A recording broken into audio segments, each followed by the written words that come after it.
Hello everybody, how are you? How is everything in your world? I hope good. Saturday morning, cold, bright.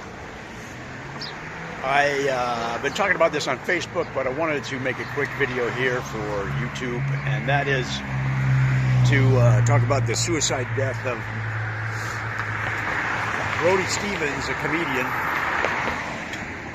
well known in the Los Angeles comedy community. Was in a couple of the Hangover movies and some other movies, maybe not as well known out there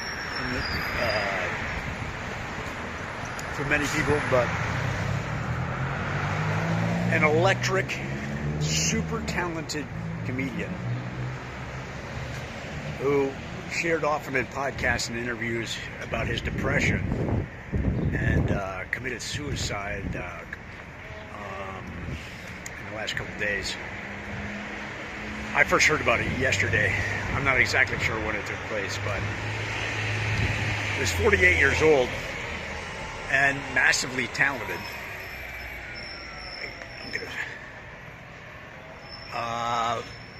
Just an incredibly electric stage presence.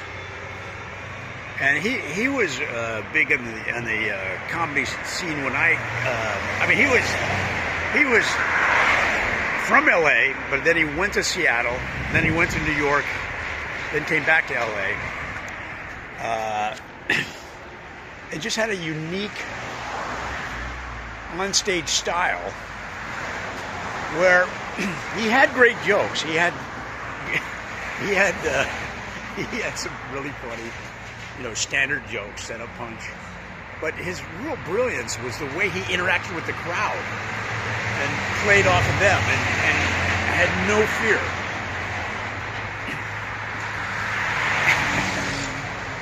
But in addition to that, his generosity off stage, like he just did not hesitate to talk to anybody. And I didn't know anybody when I showed up in town in '91. I'm not exactly sure when in the '90s he came back to LA. It was probably more like '93-ish, '95-ish, I guess. But he was one of the few people that would just talk to anybody, and he'd come up to everybody with real positive energy and real helpful, real generous. He'd like for example, he linked his homepage. He linked my site to his site early on. This is before anybody knew anything about it's like 1999 or something like that. And I got a lot of traffic from his site in those days. That's just the way he was,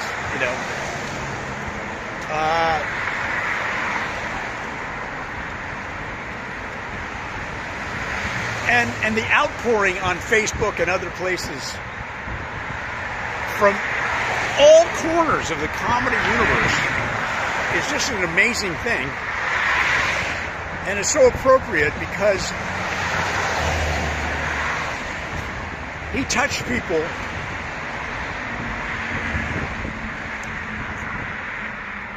in that way. You just loved him, right? He was super likable. Even though he kind of had a little bit of a confrontation style, but it was done with love, if that makes sense. and he would make audiences scream. I'd see the place explode. It's funny when a comedian, of course, everybody likes a good comedy show, but it's something else when it's just explosive. Like when I don't know how to describe it, when those cartoons where there's a music band playing and they're like da da da, and then wherever the place that they're playing the music, the roof is coming off like that. There's like musical notes coming out. That's the way his comedy was. It was like boom, boom, boom.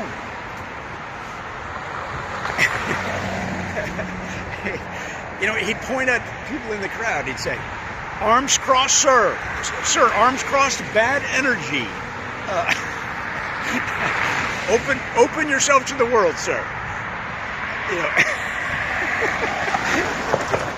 I can't do it justice, but just the way he would.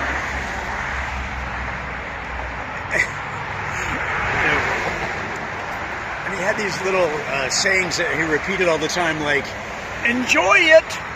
Is that a whiskey neat, ma'am? Is that a whiskey neat? Enjoy it. Enjoy it." Like it didn't seem to make any sense. Sometimes like she's like, "Okay, I'll enjoy my drink." Like, I'm going against the sun here, but anyway, it's sort of a disjointed commentary I'm making here, but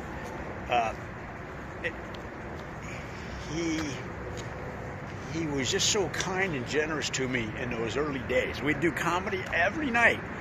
We did comedy every night around town, every night, for like 10 years. And you didn't always see the same comedians at the same place. This is probably like 93 through 2003, where at least I was doing comedy all the time.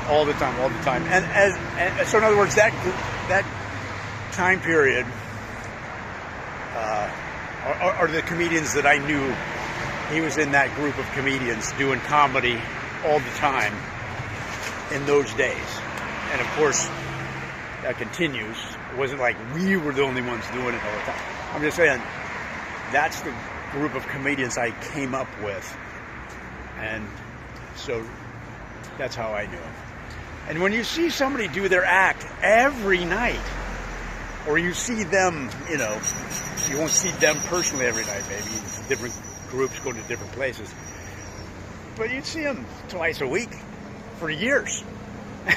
you really get to know their act, and then off stage you get to know the person, And he was always, he'd say, "Joe Ditzel,"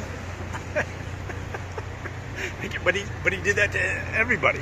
He'd say their name like that, like as if someone described it as if he was announcing a lineup, at a baseball game or something. So, Brody Stevens, you were a force of love and laughter in the world. And I just wanted to make this video to thank you. And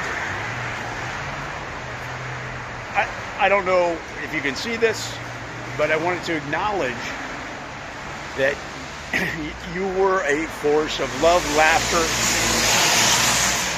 laughter, generosity, kindness in the world. And for that reason, you made it a better place. And I appreciate it.